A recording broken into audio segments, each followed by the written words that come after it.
जी, गुरु जी के चरणों में मेरा सादर प्रणाम और गुरु जी की संगत को भी मेरा बहुत बहुत प्रणाम। आवाज़ आ रही है आपको?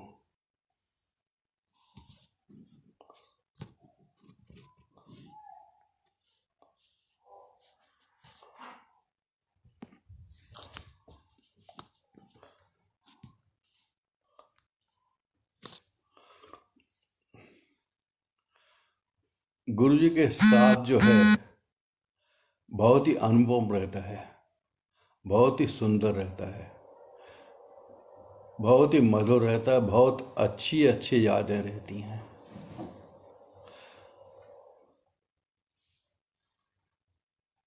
बहुत सत्संग सुने हैं, बहुत सत्संग देखे हैं और हर एक में गुरु जी का जो है एक नया ही स्वरूप देखने को मिलता है।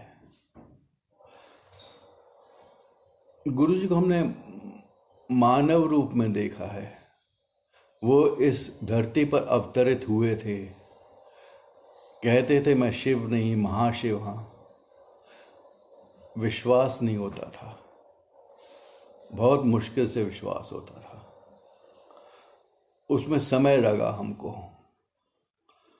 और वो भी मनुष्य रूप में काफी सीमाबद्ध रहे हैं, किंतु आज तो वो इस ज्योति में, जिस ज्योति से आए थे उसी ज्योति में विलीन हो गए हैं। तो उनकी कोई सीमाएं नहीं है, सीमा रहित हैं। वो सबका कल्याण करते हैं और इसी कल्याण के कारण जो है लोग उन्हें कहते हैं चमत्कार। पर इस पर बाद में आऊँगा, बाद में इस पर थोड़ा डिस्कशन करूँगा कि वो वास्तव में चमत्कार करते थे या क्या करते थे। जो बाद में संगत उनके साथ जुड़ी है उसको तो मैं बहुत ही भाग्यवान मानता हूँ, क्योंकि उन्होंने तो विश्वास ही कर लिया कि गुरुजी रब हैं। जबकि वो हमारे साथ बात करते थे, हंसते थे और बातें सुनते थे, सुनाते थे। और जैसे उन्होंने कहा कि मैं शिव नहीं महाशिव हाँ, तो थोड़ा सा इस पे अगर मैं जाऊं तो शिव पुराण में थोड़ा वर्णन आता है इसका कि ब्रह्मा और विष्णु में युद्ध हो रहा था और उसी समय जब उनमें कोई निर्णय नहीं हो पाया तो वहाँ पर जो है एक स्तंभ प्रकट हुआ और स्तंभ को देखकर वो दोनों बहुत चकित हो गए। एक ने कहा मैं ऊपर जाके इसका सिरा देखता हूँ, दूसरे ने कहा मैं नीचे की तरफ जाके इसका सिरा देखता हूँ। तो इस तरह दोनों विभिन्न दिशाओं में चले गए और जब वापस आए काफ़ी देर के बाद तो उन्हें उसका सिरा तो मिला नहीं। तो जैसे आदि है इस ब्रह्मांड का और अंत है, ना ही ये इसका आदि है ना ही अंत है। पर जब वो वापस आए तो वहाँ पर उनको जो है शिव मिले खड़े हुए। शिव ने उनको कहा कि हम सब एक हैं, आप मेरे से विभिन्न नहीं हो, आप भी मेरे ही रूप हो। और ये जो है ये मेरा अकल रूप है, जैसे जिसका कोई आकार नहीं है, और ये जिसमें मैं हूँ शरीर के रूप में, ये मेरा सकल रूप है, साकार रूप है। अब उन्होंने कहा कि मेरे जो 5 काम हैं, एक तो सृष्टि का निर्माण करना, उसका पालन करना, उसका संहार करना और तिरोभाव, और उसके बाद में अंत में मोक्ष। तो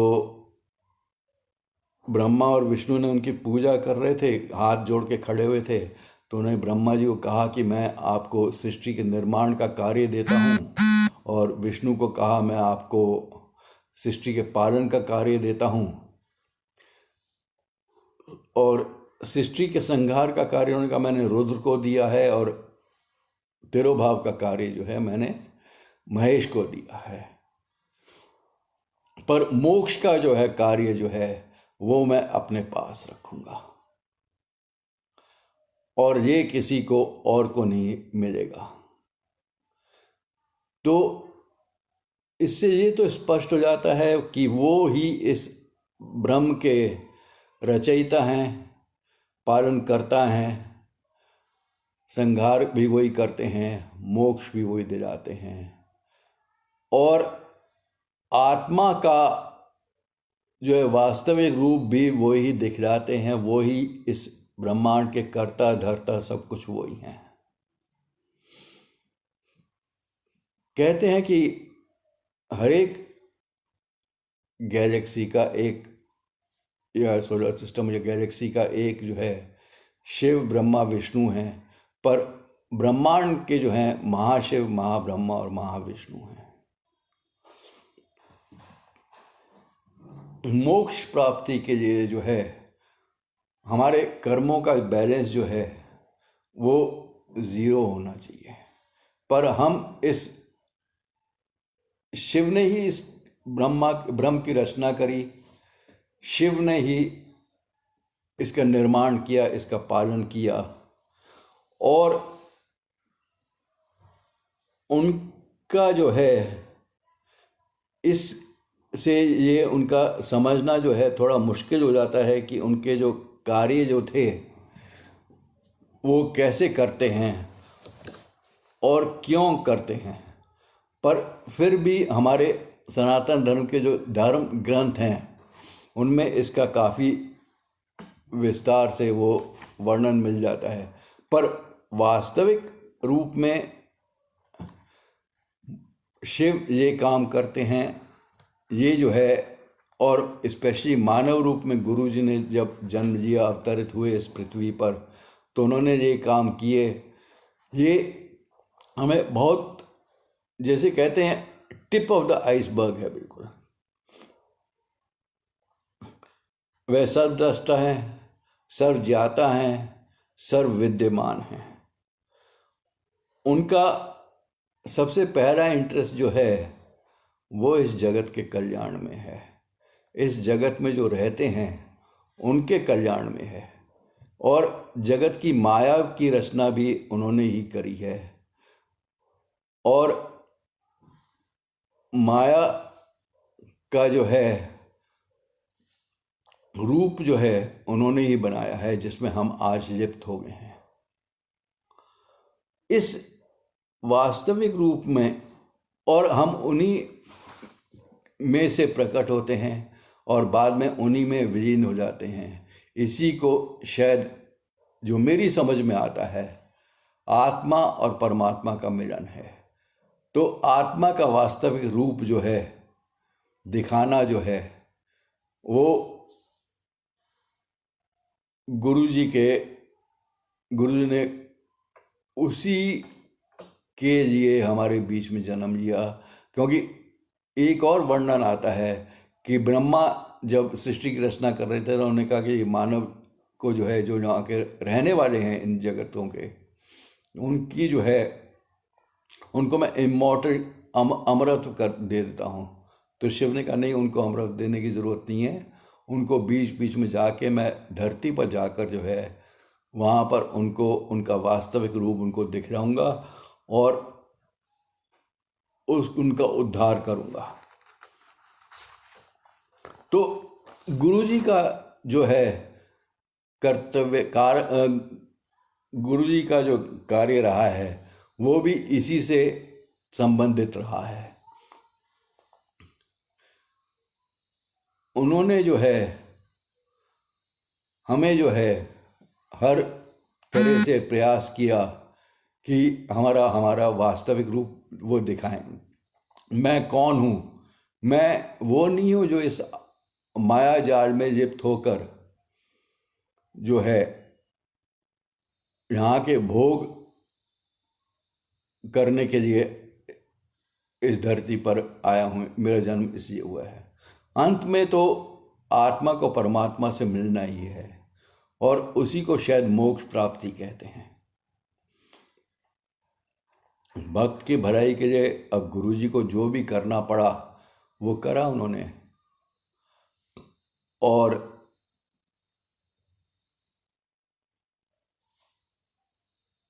इसमें उनकी सबसे इम्पोर्टेंट चीज जो रही है वो उद्धार करना रहा है। और उन्होंने बहुत ही सिंपल वर्ड्स में कह दिया, उन्होंने कहा रब को मिलने का रास्ता आसान नहीं है, बहुत मुश्किल है, पर रब को इस युग में मिलना जो है कोई मुश्किल भी नहीं है। उसके लिए उल्टा नहीं लटकना पड़ता, उसके लिए घर बार छोड़ के जाना नहीं पड़ता।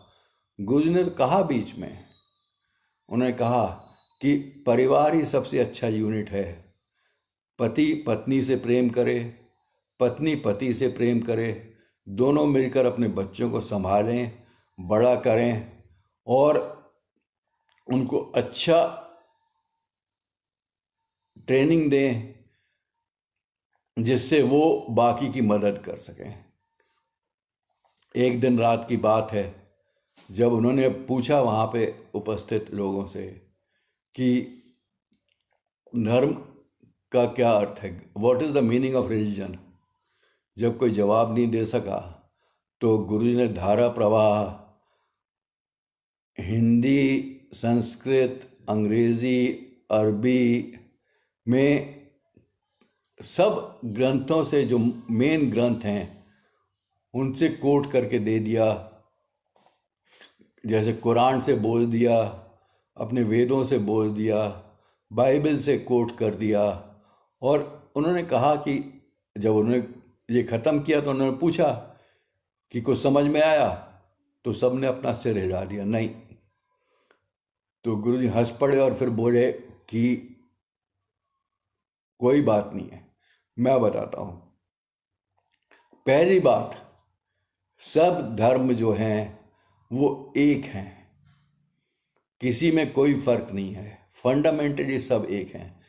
चाहे आप रब को किसी नाम से पुकारो, अल्लाह बोलो, राम बोलो, कृष्ण बोलो, शिव बोलो, भगवान बोलो या गॉड बोलो या कुछ भी बोलो, विभिन्न नाम है, रास्ते भी अलग अलग हैं, पर गंतव्य गोल हमारा एक ही है। दूसरी बात जो उन्होंने कही कि सबकी भलाई करो, सबकी मदद करो, किसी की अगर भलाई नहीं कर सकते तो किसी की बुराई भी ना करो। और तीसरी बात जो उन्होंने कही थी इम्पोर्टेंट, जो सबसे है, कि रोज कम से कम 5-10 मिनट जो है प्रार्थना के लिए समय निकालो, रब को याद करने के लिए समय निकालो। कभी आप रब से बात करो, कभी आप उसकी सुनो। प्रार्थना जब आप प्रेयर्स करते हो तो आप ईश्वर से बात कर रहे हो, अपने बात जो है आप ईश्वर को सुना रहे हो। पर जब आप ध्यान करते हो, मेडिटेट करते हो, समाधि में लीन होते हो, उस समय आप ईश्वर की बात सुन रहे हैं। आप ईश्वर से बात नहीं कर रहे, उनकी बात सुन रहे हैं। उस समय जो भी विचार होते हैं, मन को कंट्रोल में कर लिया आपने, सब कुछ कर लिया, उसके बाद ही आपका ध्यान जो है सफल हो सकता है। उसके बगैर आपका ध्यान जो है सफल नहीं हो सकता। और गुरु ने ये भी कहा कि जा ऐश कर। ऐश करने का मतलब है एंजॉय द लाइफ, क्योंकि जैसे हमारे सनातन धर्मों में आता है कि धर्म, अर्थ, काम, मोक्ष। धर्म का अर्थ जो है यहाँ पे ड्यूटी है, रिलीजन नहीं है। राजधर्म हो गया, पति धर्म हो गया, पत्नी धर्म हो गया, पुत्र धर्म हो गया, पिता धर्म हो गया, राजधर्म हो गया, सब धर्म ही हैं। धर्म का अर्थ जो है, वास्तविक अर्थ जो धर्म का है वो ड्यूटी है, वो भगवान को लिप्त होकर और उनको प्रेयर करना, या ये कहना कि मैं जो हूँ, क्या कहते हैं, हिंदू हूँ, मैं जैन हूँ, मैं क्रिश्चियन हूँ, मैं मुसलमान हूँ, मेरा धर्म जो है इस्लाम है, हिंदू धर्म है मेरा, या कोई और धर्म है, वो गलत बात होगी। धर्म का अर्थ जो है ड्यूटी होता है हमारे सनातन धर्मों में, और हमें उसी तरह विश्वास करना है। इसलिए हम बोलते हैं कि भारत में जो धर्म है वो it's a way of life, it is not the faith, type of faith that you have.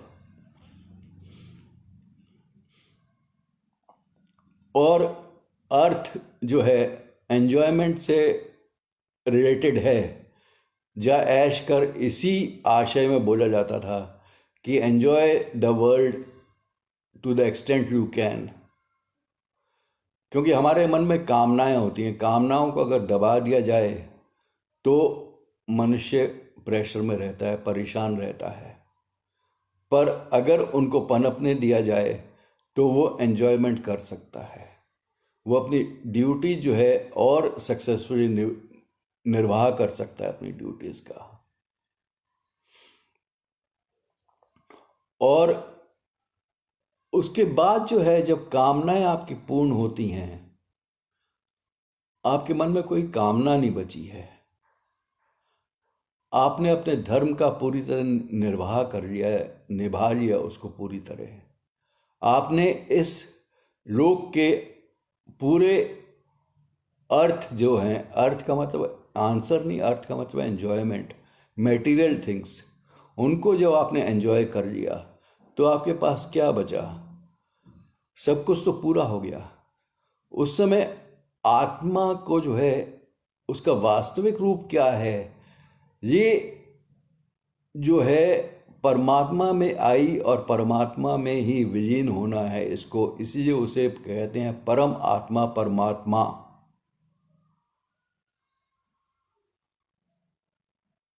तो ऐश कर कल्याण कितना, गुरु जी के आशय यही होते थे कि go enjoy material world to the extent possible, ultimately you will come to me, Kalyan Kita. I made the path clear for you. And ultimately you have to come back to me. हमें गुरु जी से प्रार्थना करनी चाहिए रोज कि गुरु जी हमें अपने चरण की धूलि में स्थान दे दें। हम आपके ही अंश हैं और आप में ही अल्टीमेटली विलीन हो जाएंगे।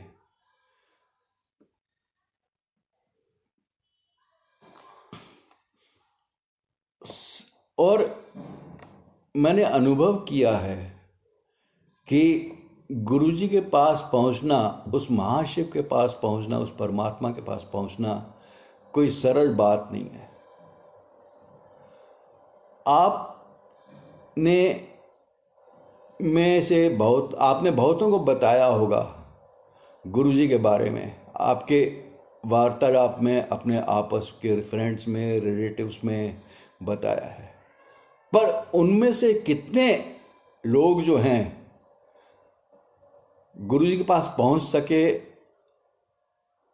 ये एक बहुत ही बड़ा डिफरेंस है, बहुत ही फैक्ट है जो कि आपको समझना चाहिए, जो कि हमें समझना चाहिए हम सबको। गुरुजी हमको बुलाते हैं उस समय जब लगता है उनको कि इसको मेरी ब्लेसिंग्स की अपार ज़रूरत है और इसको मैं अब अपने से दूर नहीं रख सकता हूँ और इसे मेरे पास आना चाहिए, इसका समय हो गया। तो इसी आधार पे, इसी बात से शायद कितने जन्मों से हम गुरु जी के साथ जुड़े हुए हैं ये हम नहीं कह सकते, कोई नहीं कह सकता। कोई नहीं कह सकता कि मैं गुरु जी से 2018 से जुड़ा हूं या जुड़ी हूं, या मैं 1995 से जुड़ा हूं। कोई नहीं कह सकता, क्योंकि आपको पता नहीं है, मुझे भी नहीं पता मैं गुरु जी के साथ कितने जन्मों से जुड़ा हूं।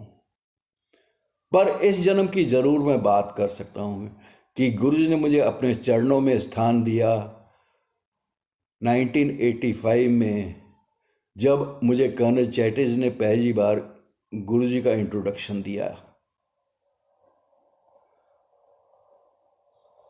पर उस समय हम जो है आर्मी लाइफ में थे, भारत भ्रमण कर रहे थे।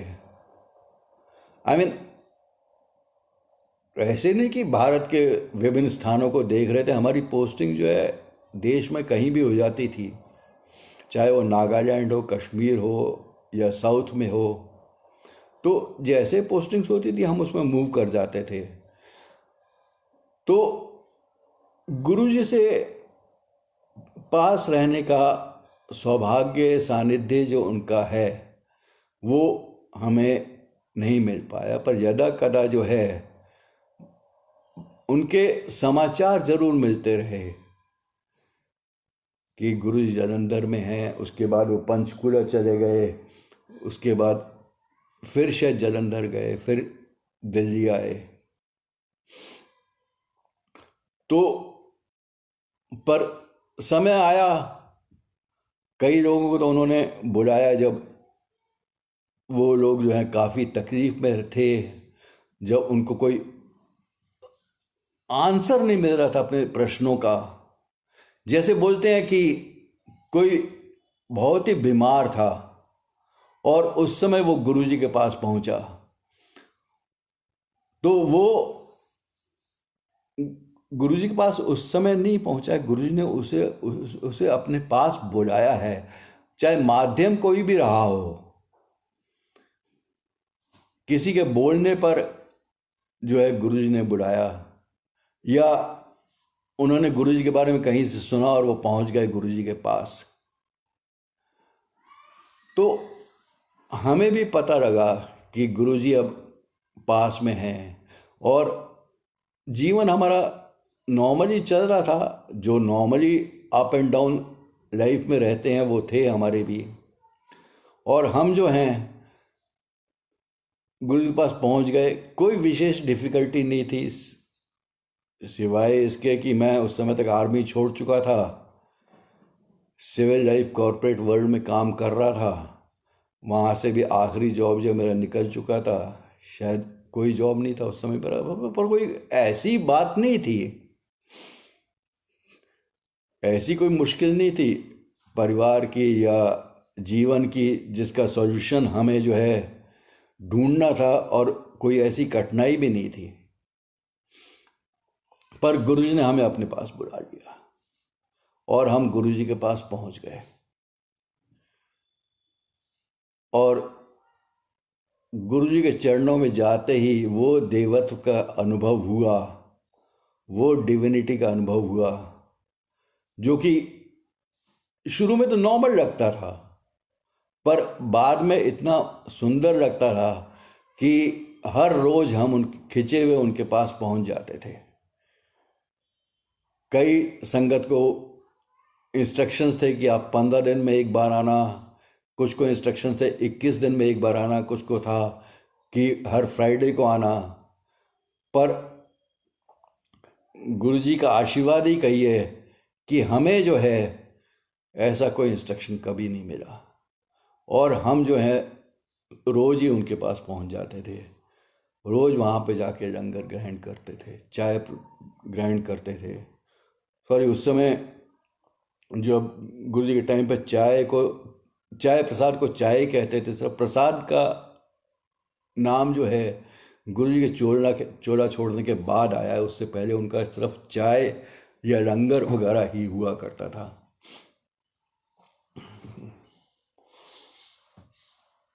तो समय बीतता गया और ना ही गुरुजी कोई प्रवचन करते थे,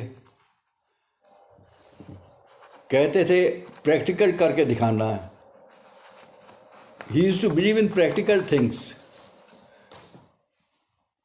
कि मैं और जो संगत उठ के उस समय सत्संग करती थी वो भी बताती थी कि गुरुजी ने क्या बोला, कैसे बोला। गुरुजी नॉर्मली जो है बहुत ही सरलता से कोई बात कह देते थे।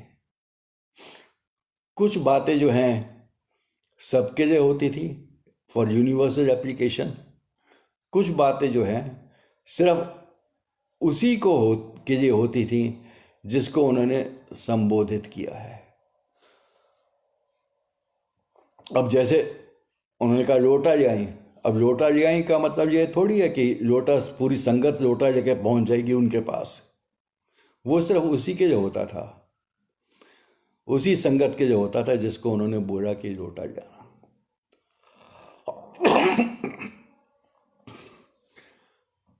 गुरु जी के चरणों में जाते रहे, वहां पे सत्संग अटेंड करते रहे। कुछ टाइम बीत गया तो अचानक बाद में मुझे जॉब भी मिल गया, उन्हीं की कृपा से, उन्हीं की दया से। एक दिन ऑफिस में बैठा हुआ था मैं, तो मुझे अनईजी फीलिंग हुई और मैं जो हूँ वहाँ से छुट्टी लेके वापस आ गया क्योंकि अनकंफर्टेबल था। और घर पे आके आराम किया। अगले दिन ड्राइव करके फिर ऑफिस चला गया। दिल्ली में ऑफिस था, हम लोग गुड़गांव में रहते हैं। और डॉक्टर, अब उस समय गुड़गांव में एक के पास एक ही हॉस्पिटल था और उमकल हॉस्पिटल, उसमें हम पहुंच गए। तो वहाँ पे उन्होंने ईसीजी वगैरह जब लिया तो उसमें उन्हें चेंजेस नज़र आए। तो कहने लगे आपको एडमिट होना पड़ेगा। तो एडमिट हो गए हम। आई रैंग अप माय वाइफ और उन्होंने हमारे सन इन लॉ को रिंग करा। तो सन इन लॉ वगैरह भागे हुए आए एकदम, और वहाँ से मुझे निकाल के जो एस्कॉट हार्ट इंस्टीट्यूट में ले गए। तो एस्कॉट हार्ट इंस्टीट्यूट में जब मेरा ईसीजी एंजियोग्राफी जब हुआ अगले दिन, तो पता लगा जी कि LCA लेफ्ट कोरोनरी आर्टरी जो है 100% ब्लॉक है, उसमें कोई ब्लड फ्लो नहीं है। राइट कोरोनरी आर्टरी जो है उसको एक छोटी आर्टरी ने बाईपास कर दिया है, नहीं तो उसमें भी कोई ब्लड फ्लो नहीं होता था। तो वो ब्लॉकेज जो था वो बाईपास हो गया था। 2 स्टब्स में ब्लॉकेजेस थे, एक में 70% शायद था और एक में शायद 80-85% था। पर ये जो है 100% ब्लॉकेज जो था वो सरप्राइजिंग था कि, और जब मैं सोचता हूँ कि भाई हार्ट की एक आर्टरी में ब्लड फ्लो नहीं हो रहा है, ब्लॉक्ड है वो, और उसके बावजूद जो है मैं अपने दोनों पैरों पे खड़ा हूँ, सांस ले रहा हूँ, ये गुरु की मेहर नहीं तो और क्या है। This was followed up with angioplasty. और जब हम ये ख़त्म करके जब हम गुरुजी के पास पहुँचे तो आंटी ने गुरुजी को बताया, तो उन्होंने हमें भी तांबे का लोटा लाने को कह दिया।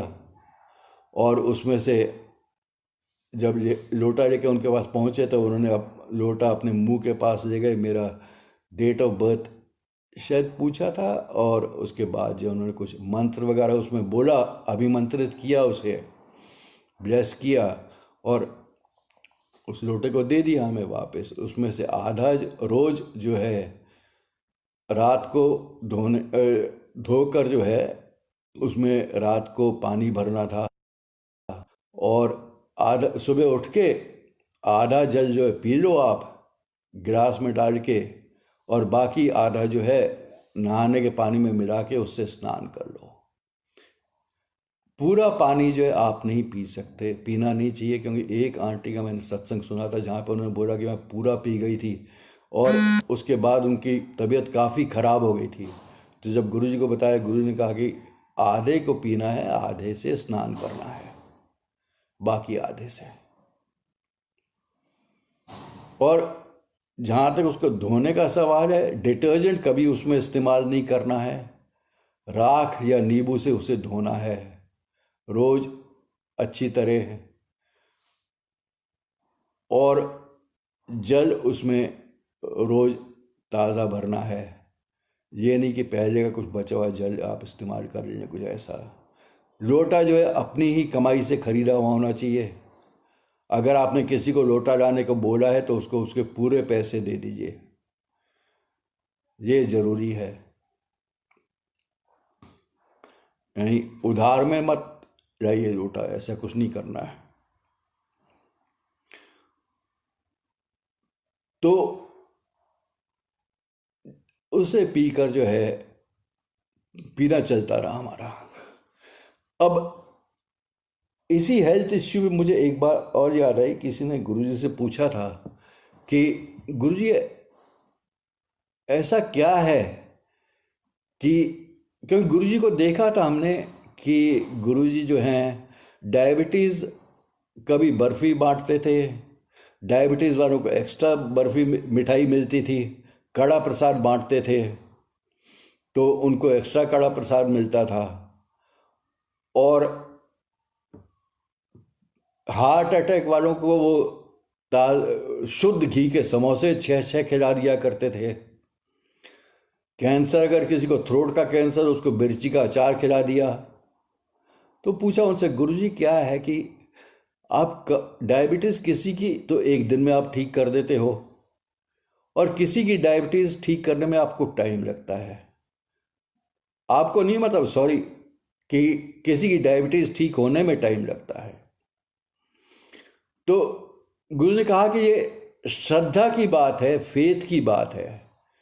जो जिस फेथ से प्रसाद खाएगा, ग्रहण करेगा, मेरी ब्लेसिंग्स उसके पास उतनी ही तेजी से पहुंचेंगी। तो जो पूरे विश्वास के साथ जो खाता है प्रसाद, उसकी डायबिटीज़ तो एक दिन में ठीक हो जाती है, जबकि दूसरों की डायबिटीज़ ठीक होने में टाइम लगता है। इसी तरह बाकी जो हैं उनका भी ऐसे ही था कि बीमारी जो है, उपचार तो गुरु जी दे दिया करते थे, पर वो जिस फेथ से वो ग्रहण करेगा उस आचार को, उस प्रसाद को, अगर वो उसे प्रसाद को प्रसाद समझ के खाएगा तो उसको ब्लेसिंग जल्दी मिलेंगी। अगर प्रसाद को मिठाई समझ के आप खाओगे तो फिर आपको जो है वक्त लगेगा उनकी ब्लेसिंग्स आने में।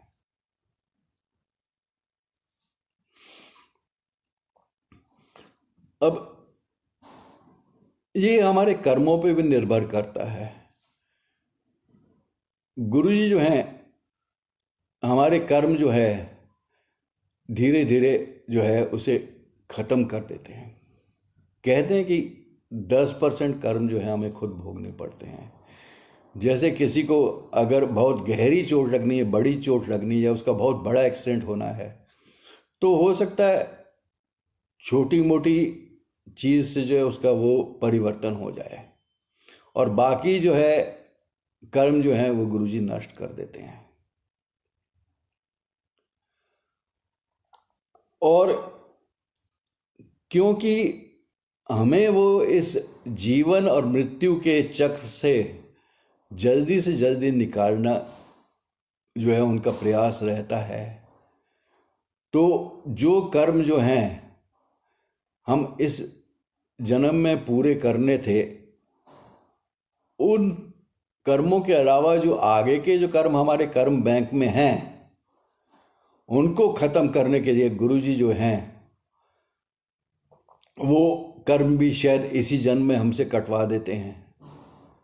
इसलिए लगता है कई बार कि हमें दुखों का पहाड़ टूट पड़ा है, पर ऐसा नहीं है। हमें हर समय गुरुजी को धन्यवाद होना चाहिए, शुक्राना कहना चाहिए कि उन्होंने हमारे ऊपर मेहर करी है इतनी, हमें अपने चरणों में स्वीकार किया है, हमारी सब गलतियों के, हमारे सब क्या कहते हैं कुकर्मों के बावजूद उन्होंने हमें अपने पास जो है जगह दी है।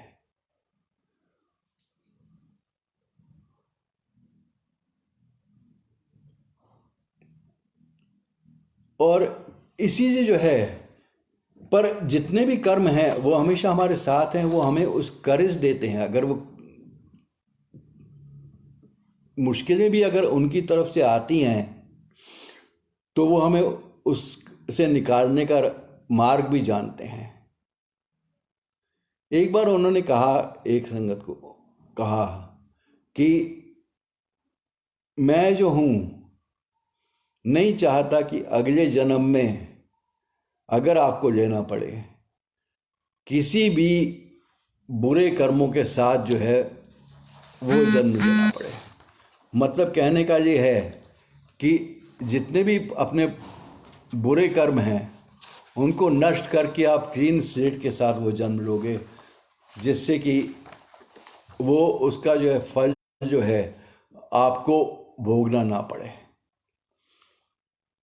किसी ने भी पुट्ठे कर्म नाल अगला जन्म नहीं लेना पाएगा। कुछ इस तरह के गुरुजी के वर्ड्स थे। अब छोटे छोटे सत्संग मुझे याद आते हैं, कई बातें हैं। हम दोनों को उन्होंने नया जीवन दिया है। एक तो मैंने आपको बता दिया कि मेरा हार्ट का प्रॉब्लम था। आंटी के लिए एक बार वो एक एक्सीडेंट हुआ उनका, जिसमें उन्होंने बाईं जैसे ही स्कूल के लिए टर्न करा, उन्होंने अपनी गाड़ी जो है वो ड्राइव कर रही थी कि लेफ्ट साइड पे से आके, सर्विस रोड से आके एक इनोवा टैक्सी ने 70-80 की स्पीड से उनकी गाड़ी को टक्कर मारी। टक्कर बहुत भयंकर थी। गाड़ी जो अपनी होंडा जो है, कार जो है 360 टर्न कर गई डिग्री से और जाके जो है वो रुक गई वहाँ पे। पर इतनी बड़ी टक्कर के बावजूद जो है आंटी को सिर्फ छाती पे थोड़ा सा रेडनेस आई, कंकशन जैसे बोलते हैं, और उनका इसके अलावा कोई और चोट जो है उनको नहीं आई। गाड़ी बुरी तरह डैमेज हुई वो अलग बात है।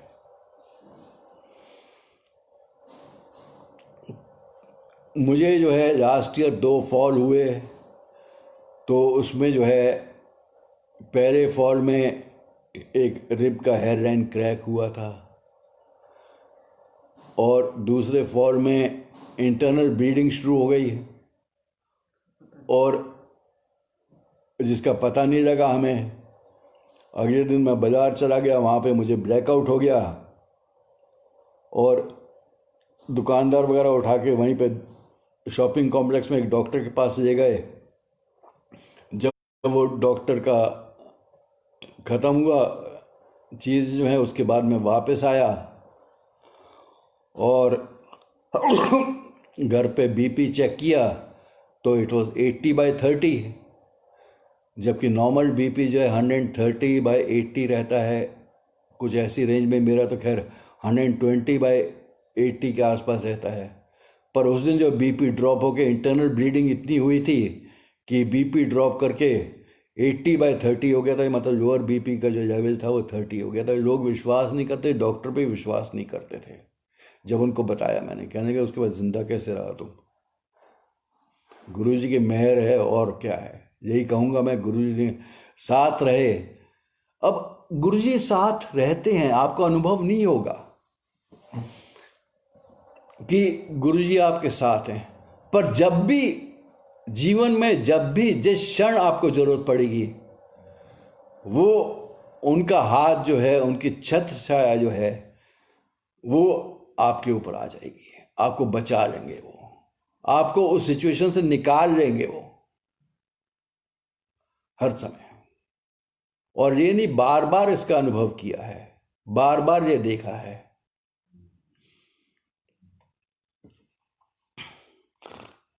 गुरुजी के अलग अलग चीजें होती थी हेल्थ को ठीक करने के। कभी पान के पत्ते दे दिए, कभी किसी से को प्रवाह करा दिया, कभी वो चम्मच स्पाइन पे लगा दिया, और कई बार अपना ही बॉडी का जो पार्ट है, जैसे किसी के पैरों में बहुत दर्द है तो उनको बोला कि मेरा पैर दबा, किसी के सिर में बहुत दर्द है तो उनको बोला मेरा सिर दबा, और अपने ऊपर वो ले लेते थे रोग। और उसके बाद रात को वो सफ़र भी करते थे बहुत बुरी तरह, क्योंकि वो सीमाबद्ध थे। मनुष्य की सीमाएं होती हैं, और वो भी उसी बंधन में बंधे हुए थे उस समय।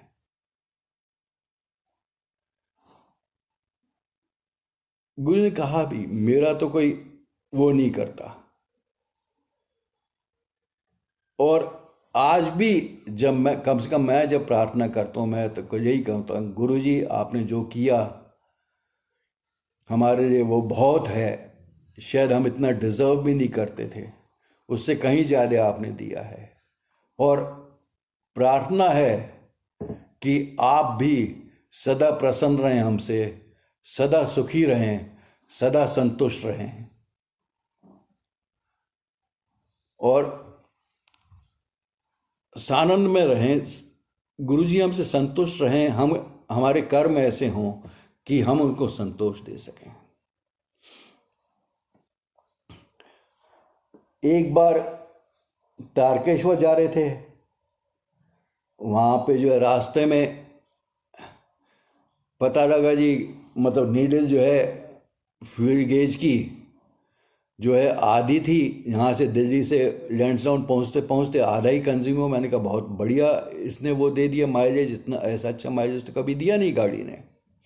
अगले दिन जब तारकेश्वर के निकले वहाँ से, तारकेश्वर कोई 40 किलोमीटर है वहाँ से लैंसडाउन से, 10 किलोमीटर गए होंगे कि नीडल जो है 0 पे आ गई। तब पता लगा कि फ्यूल गेज की नीडल जो है वो स्टिकी हो गई थी, खराब हो गई थी। अब सुना था कि गुरुजी बगैर पेट्रोल के गाड़ी चला चुके हैं और आशीर्वाद उनका रहा है। तो हमने भी गुरुजी से प्रार्थना करी, गुरुजी तारकेश्वर जा रहे हैं, आपका ही मंदिर है, और विश्वास करिए कि उसके बाद हम भी उससे आगे जितना भी है तारकेश्वर तक गए, वहाँ पे कोशिश करी पेट्रोल लेने की, नहीं मिला। दर्शन किए, शिवलिंग जो है वहाँ पे कहते हैं कि जमीन से प्रकट हुआ है, और बहुत अच्छे दर्शन हुए। वापस आए, जब कार पार्क में आए तो फिर पेट्रोल आसपास पूछा दूसरे लोगों से तो नहीं मिला पेट्रोल। पर एक ड्राइवर ने कहा कि आप आगे आगे चलिए, अगर कुछ हुआ तो मैं आपको टो कर लूँगा। और गुरु जी को प्रे करके, प्रार्थना करके हम जो है निकल आए वहाँ से, और लैंसडाउन जो है वापस पहुँच गए। टो करने की ज़रूरत नहीं पड़ी, बिना पेट्रोल के उस दिन जो गाड़ी जो है चलिए कोई 70-80 किलोमीटर। जब लैंसडाउन पहुँचे तो वहाँ पे पूछा पेट्रोल पंप, कहता है कोई पेट्रोल पंप नहीं है यहाँ पे, तो सर्विस पेट्रोल मतलब आर्मी कैंट का है बस पेट्रोल पंप। तो आर्मी कैंट का पेट्रोल पंप जो बहुत चक्कर होता है उसमें, और उस समय जो है शाम के 4-5 बज रहे थे। हमने कहा रिटायर्ड अफसर को जो है शायद अटेंड ना करें या बहुत मुश्किल हो जाएगी, कागजी कार्रवाई बहुत होती है उसमें। तो हम फिर पता लगा एक दुकानदार के पास पेट्रोल बोतल में रखता है वो, तो दारू की बोतल में उसका पेट्रोल था। उसका पहुंचा मैं उसके पास, तो उसने कहा साहब 4 बोतल है सिर्फ। अब दारू जो है उसमें 750 ml की बोतल होती है, 4 बोतल का मतलब जो है 3 लीटर पेट्रोल जो है उसके पास था। वो पेट्रोल गाड़ी में डाला, एंड यही गुरु जी की मेहर है कि वो दैट वाज सफिशेंट कि वहाँ से हम नीचे उतर के कोट द्वार आए, पहाड़ों से नीचे उतर के कोट द्वार आए, और कोट द्वार में नियरेस्ट पेट्रोल पंप था वो कोई वहाँ से जो है 30-35 किलोमीटर के करीब था। तो उसके लिए वो पेट्रोल काफ़ी था, और वहाँ पे आके जो हमने फिर पेट्रोल भराया।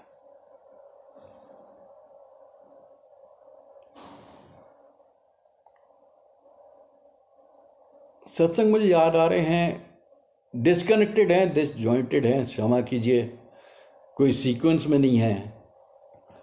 नोज ब्लीड्स भी हुए हैं मुझे, और उनका कारण ये रहा है कि BP spike, all of a sudden BP shoot up कर गया, और जब बीपी वापस आया तो नॉर्मल तो हो गया बीपी, पर वो जो स्पाइक किया था उसकी वजह से बॉडी में जो ब्लड प्रेशर बहुत बढ़ गया, तो nose being the weakest portion, nose से जो है ब्लड जो है बाहर आ गया। अब फॉर्चुनेटली ये हुआ कि हेमरेज नहीं हुआ, नहीं तो इंटरनल हेमरेज कोई और भी हो सकता था, जैसे लाइफ डेंजर में पड़ सकती थी। पर अगेन गुरुजी की मेहरबानी कि ऐसा कुछ नहीं हुआ। इसी तरह एक बार मैं भोपाल में थे, हम छुट्टी थी, एक दिन महाकालेश्वर गए। तो जब होटल से निकले तो और स्टेशन में पहुंचे तो 6 बजे का टाइम था। जब तक स्टेशन पहुंचे 6 बज चुके थे। हमने कहा गाड़ी तो शायद निकल गई होगी, पर जब टिकट विंडो पे पहुंचे तो उसने कहा नहीं, गाड़ी अभी नहीं निकली, अभी गाड़ी यहीं पर है। और कुरियर ने कहा साहब ये गाड़ी कभी डिले नहीं होती, हमेशा टाइम से निकलती है, क्योंकि पहली गाड़ी है सुबह की। और जैसे हम टिकट लेके गाड़ी में बैठे तो गाड़ी उसके बाद चली, जैसे गाड़ी हमारे लिए ही रुकी हो। महाकालेश्वर उज्जैन पहुंचे, महाकालेश्वर मंदिर में पहुंचे तो वहाँ पे अचानक एक पंडित जी प्रकट हुए। मतलब जब मैं टिकट ले रहा था अंदर जाने का, मालूम कर रहा था, तो एक पंडित जी आए। पंडों से मैं घबराता हूँ, मैंने कहा ये पंडित जो हमेशा पैसे लेने के पीछे पड़े रहते हैं और कोई काम नहीं है इनका। पर वो आए, उन्होंने कहा चाहिए हम आपको दिखा देते हैं। बहुत अच्छी तरह उन्होंने दिखाया, दर्शन कराया। और शिवलिंग जहाँ को टच करने की आज्ञा नहीं है किसी को, लोगों को उसकी पेरीफेरी के बाहर ही रखते हैं।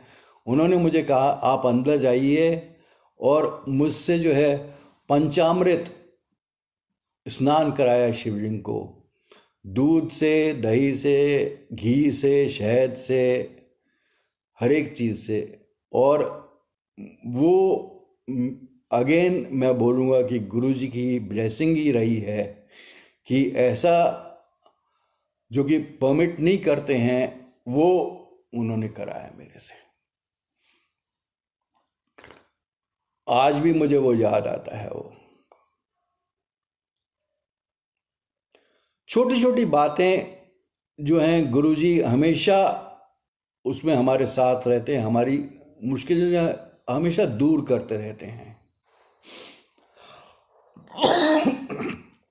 सॉरी। ना सिर्फ हमारी, सबकी। मुझे याद आ रहा है एक बहुत ही पुराना इंसिडेंट है। ब्यास नदी के किनारे सत्संग हो रहा था, तो लंगर परोसने में देर हो रही थी, टाइम हो गया था लंगर का, पर परसा नहीं जा रहा था। तो गुरुजी को तो सब सर्व जाता है, सब पता है, पर फिर भी उन्होंने पूछा कि लंगर क्यों नहीं परसा जा रहा। तो उनको बोला गया कि गुरुजी वो आटे वाली गाड़ी नहीं आई अभी तक। गुरुजी ने कहा कि बस इतनी थी गल है।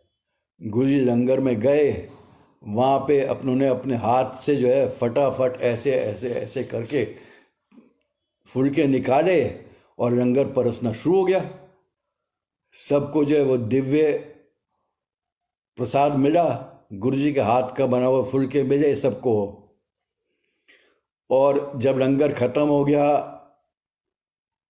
और उसके बाद जब गाड़ी पहुंची, उन दिनों ना तो मोबाइल फ़ोन होते थे ना कुछ होता था। जब गाड़ी पहुंची काफ़ी देर के बाद, तो अब वो आटे के साथ पहुंची, तो गुरुजी से पूछा कि गुरुजी गाड़ी तो आ गई। कहते वो जितना भी आटा आया उसको ब्यास नदी में डाल दो, मैंने ब्यास से उधार लिया था।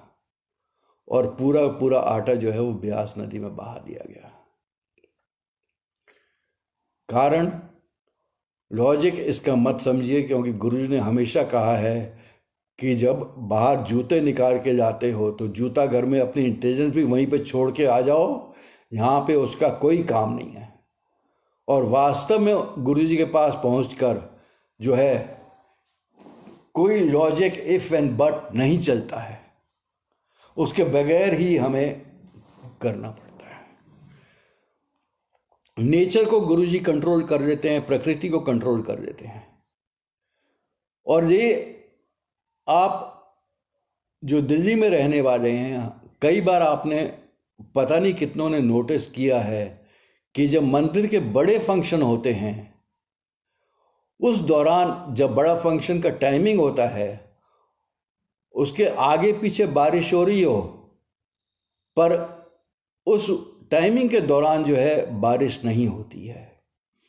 चारों तरफ बारिश हो रही होगी, पर बड़े मंदिर के इलाके में कभी उस समय जो है, कम से कम मेरा एक्सपीरियंस तो यही रहा है कि वहाँ पे बारिश नहीं होती है। उस समय मौसम वहाँ का साफ रहता है, चाहे जमीन गीली हो वो अलग बात है, पर ऊपर से मींह नहीं पे आएगा। पर अब सॉरी, मेरी पंजाबी जो है ऐसी है, ऊपर से वर्षा नहीं हो रही होगी, आप आराम से उसको मंदिर के दर्शन कीजिए, लंगर करिए और वापस आइए।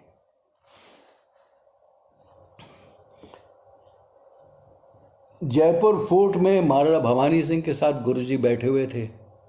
एक बार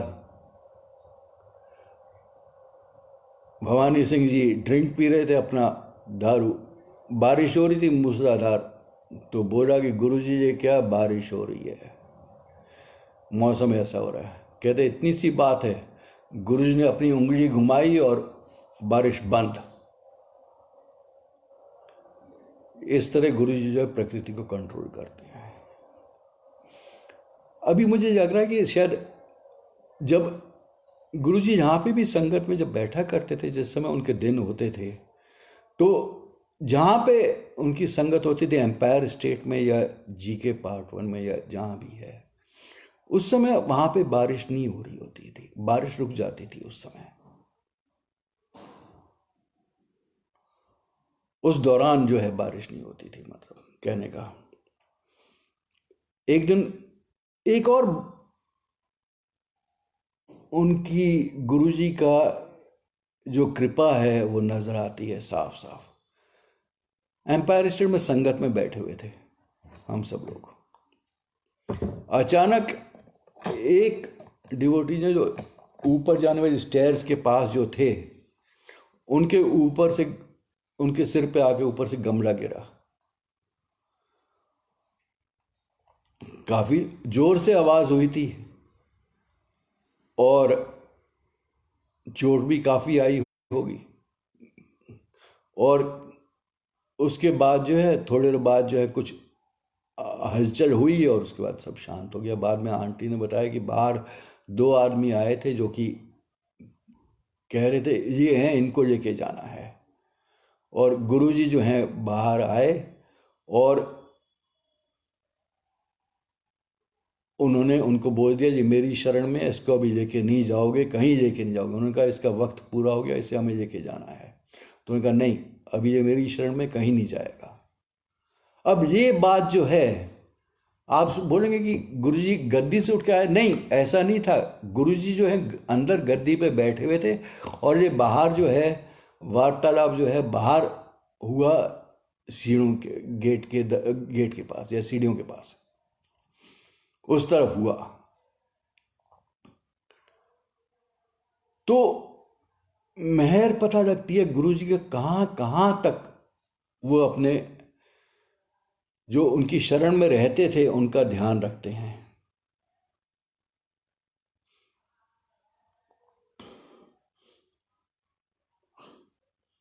बहुत से सत्संग हैं, बहुत याद आ रहे हैं, पर वक्त की कमी है। मैं थोड़ा सा 1-2 चीज़ें और हैं जो कि ज़रूरी मैं कवर करूँगा। मंदिर जब बना है तो गुरु ने कहा ये 12 तीर्थ स्थानों का जो पावर है वो मैंने इसमें डाली है,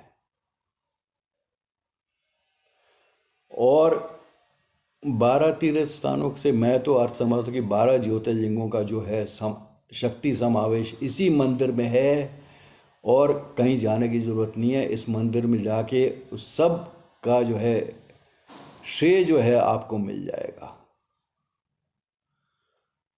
कहा उन्होंने, मैनू मंदिर दी लोड़ नहीं है, 80 तो सैलानी हैं, चप्पल पहन के तुर पाएंगे।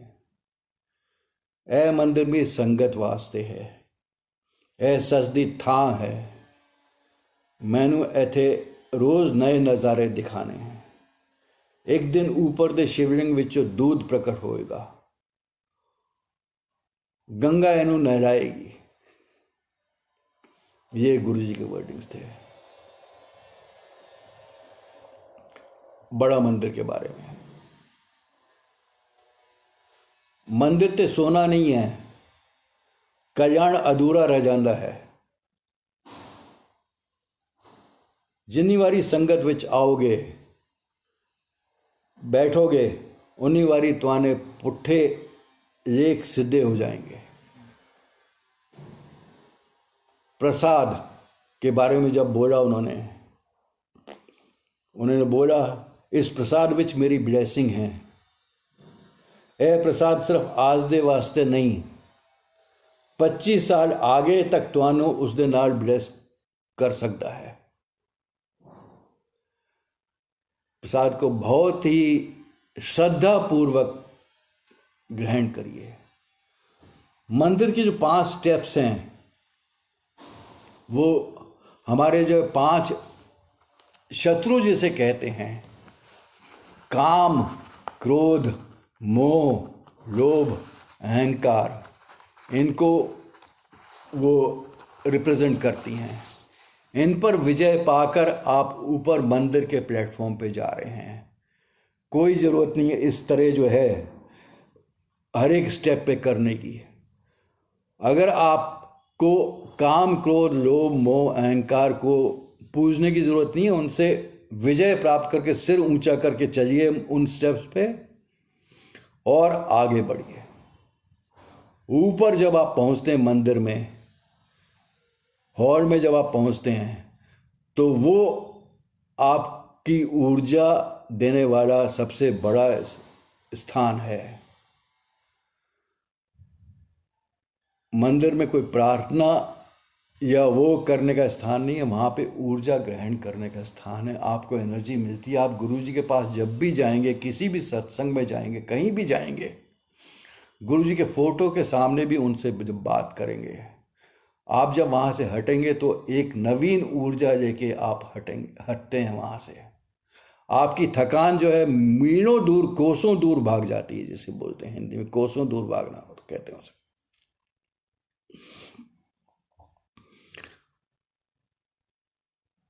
आपके जो कर्म हैं वो गुरुजी जो हैं खत्म कर रहे हैं। वो तो मैं कई बार बोल चुका हूँ। वैसे संगत का प्रारूप जो है आपसी भाईचारा प्रेम है। ये गुरु परिवार जो है, गुरु जी ने चुन चुन के हम सबको एक साथ किया है। उन्होंने कहा आगे का वक्त जो है बहुत माड़ा आने वाला है। भाई बहन आपस में द्वेष बहुत रहेगा, माता पिता और बच्चों का द्वेष भी रहेगा, पर ये गुरु परिवार का प्रेम जो है हमेशा बना रहेगा। और इसी तरह हमें बना के रखना चाहिए। गुरु जी कई बार हमारे टेस्ट भी लेते हैं। सेवादार जो कहते हैं उनको आप मानिए, जो बात कहते हैं चुपचाप सुनिए उनकी। अगर वो ऐसी कोई बात कह रहे हैं जो कि आपको अच्छी नहीं लग रही, तो हो सकता है वो गुरु जी का टेस्ट ही हो। उसको हाथ जोड़ दीजिए और जो वो बोले उस बात को मान लीजिए, जिससे आप उस टेस्ट में सफल हों। माता पिता के लिए सब संतान बराबर होती हैं। गुरु जी के लिए भी हम सब एक बराबर हैं। कोई अमीर नहीं है, कोई गरीब नहीं है, कोई ऊंचा नहीं है, कोई नीचा नहीं है। वो कहते थे गरीब लोगों के पास तो मैं खुद ही चले जाता हूँ। उनके पास इतना वक्त नहीं है कि 2 घंटे मेरे पास आके बैठ सकें। उनके पास मैं खुद पहुंचकर उनको ब्लेसिंग देता हूँ वहाँ पे।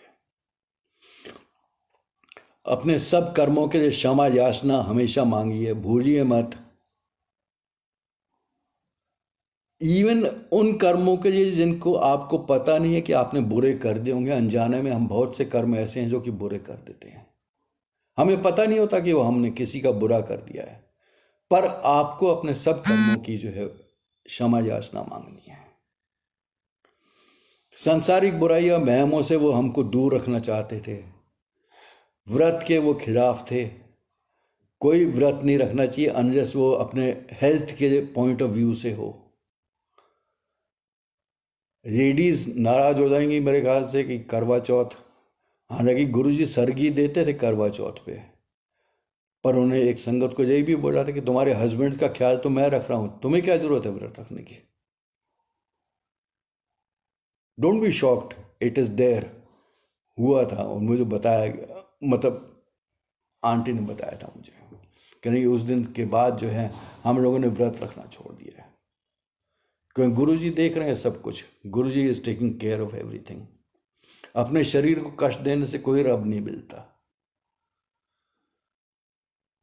रब जो है उसको अपना दोस्त समझिए, मित्र समझिए, उससे प्रेम करिए, श्रद्धा भाव रखिए, मिलाप रखिए, उनको आदर दो, याद करो, और फिर भी उनसे वो डिस्टेंस बनाए रखिए जो आप जो है किसी को आदर देते हुए बना के रखते हैं। वो डिस्टेंस प्रेम करते हैं आप, पिता से प्रेम होता है, उनको आदर देते हैं, उनको हम सब बातें बताते हैं, सब कहते हैं, उनसे मांगते भी हैं, उनको मानते भी हैं, पर और पिता आउट ऑफ द वे जाते हैं हमारी मांगें पूरी करने के लिए। हालांकि गुरु जी ने यह भी कहा कि गुरु को इतना नीचे मत लाओ अपनी मांग करके। गुरु को सब पता है आपको क्या चाहिए, कब चाहिए। गुरु तभी देंगे जब आपको उसकी आवश्यकता होगी, उसकी नितांत आवश्यकता होगी, बहुत जरूरी आपको जरूरत होगी उसकी। उस समय गुरु जो है आपकी हर बात जो है पूरी कर देंगे। साईं इतना दीजिए कि कुटुंब समाए। मतलब प्रार्थना यही रहनी चाहिए कि ईश्वर हमें इतना दे दीजिए कि जो हमारे लिए पूरा हो, और पूरा हैंड टू माउथ नहीं, एंजॉयमेंट भी हमारा पूरा हो, ऐसी भावना रखनी चाहिए। इसीलिए गुरु जी सब कुछ देते हैं, सब प्रदान करते हैं, आप सब एंजॉय करिए, पर भूलिए मत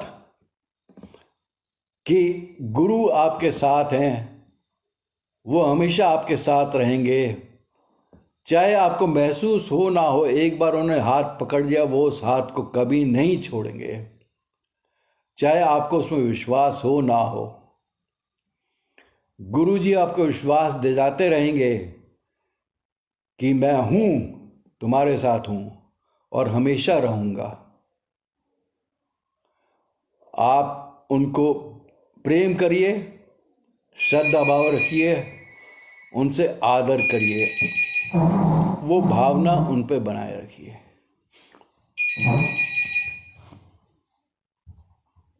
गुरु जी की बहुत बड़ी ब्लेसिंग्स रही हैं मेरे ऊपर। हालांकि गुरु जी कहते थे जब सेवा करो तो बताओ मत, गुप्त सेवा होनी चाहिए, गुप्त दान होना चाहिए।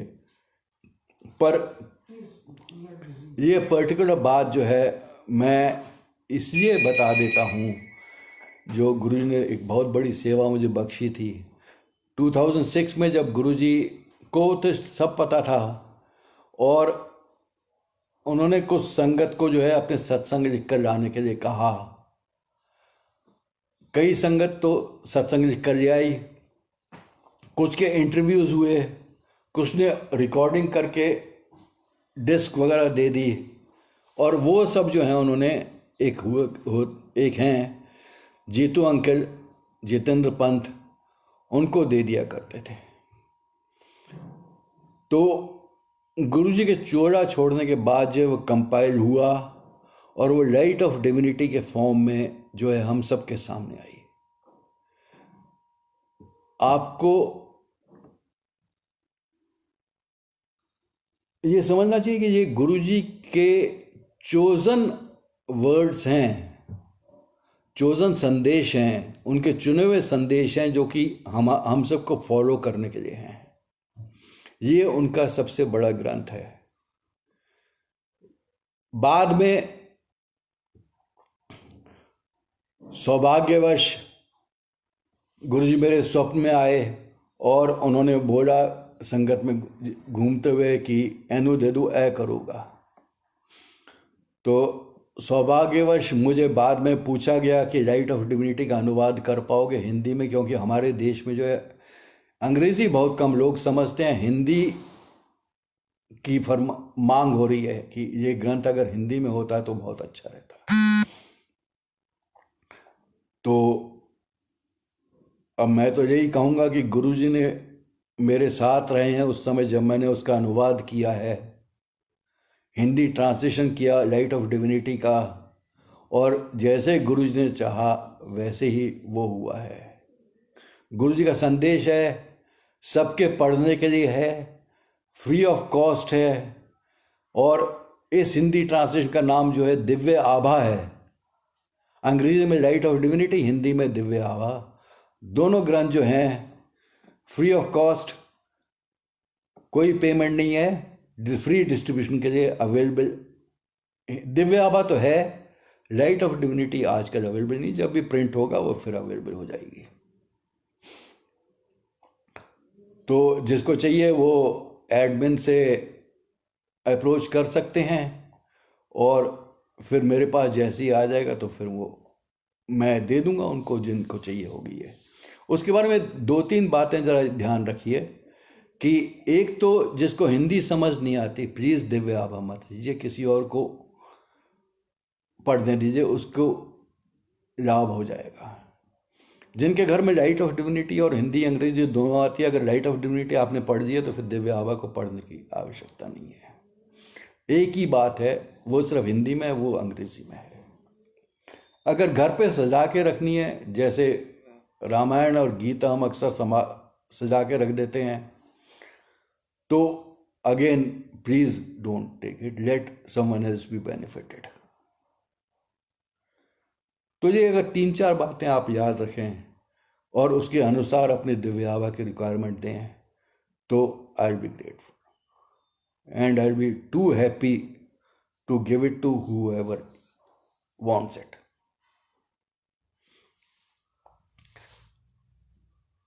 अब गुरुजी का जो है जैसी आज्ञा है, मेरी से अगर कोई गलती हुई हो तो उसके लिए मैं क्षमा प्रार्थी हूँ, और माफ़ी मांगता हूँ। हमें गुरुजी के साथ हमेशा जो है उनके लिए प्रेम और श्रद्धा भाव सदा बढ़ता रहे, ऐसी प्रार्थना हम करते रहें, और कभी वो विचलित ना हो। विश्वास, आस्था, श्रद्धा और समर्पण उनके लिए सदा बना रहे। अब गुरुजी हमारा समर्पण स्वीकार करें तभी वो समर्पण पूरा होगा। हमारी तरफ से तो विश्वास, आस्था और श्रद्धा है, यही गुरुजी को चाहिए था, उनको और कुछ नहीं चाहिए। क्या हम उस ईश्वर को कुछ भी दे सकते हैं जिसने हमें सब कुछ दिया है? लोग मंदिर में 10 रुपए, 15 रुपए या कुछ को पुअर लोगों को खाना खिला देते हैं सेल्फिश मोटिव के लेकर। वो नहीं होना चाहिए। देयर हैज टू बी निस्वार्थ भाव, निष्काम भाव, जिसमें कोई भाव कामना ना हो। ऐसे भावना के साथ हमें गुरुजी के साथ रहना है, और उनसे उसी प्रेम और श्रद्धा भाव से रहना है।